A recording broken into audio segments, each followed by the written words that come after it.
Hello guys, today I wanted to talk about how the enemy is always trying to lie to us and make sin look normal and righteous and good things seem weird and strange. So I want to go to Matthew 19. This is the chapter where the Pharisees are trying to test Jesus and they ask him, is it lawful for a man to divorce his wife for just any reason?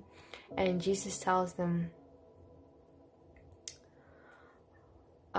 have you not read that he who made them at the beginning made them male and female? And he said, for this reason a man shall leave his father and mother and be joined to his wife, and the two shall become one flesh.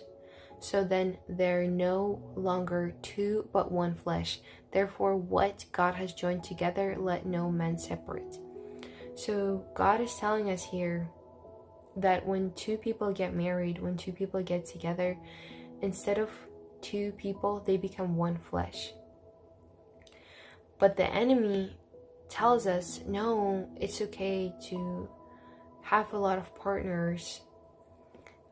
Purity is not important. You don't need to wait until marriage.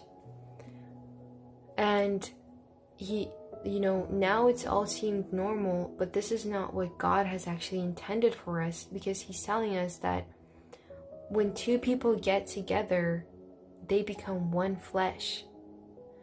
And then he says, therefore what God has joined, let no man separate. So whatever God has put together, no man will be able to pull it apart. No man will be able to pull it apart.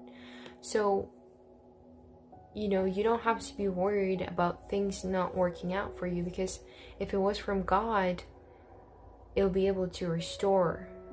But if it wasn't from God and it just fell apart, you don't need to worry about that, because it was never from God and it was never a good thing. And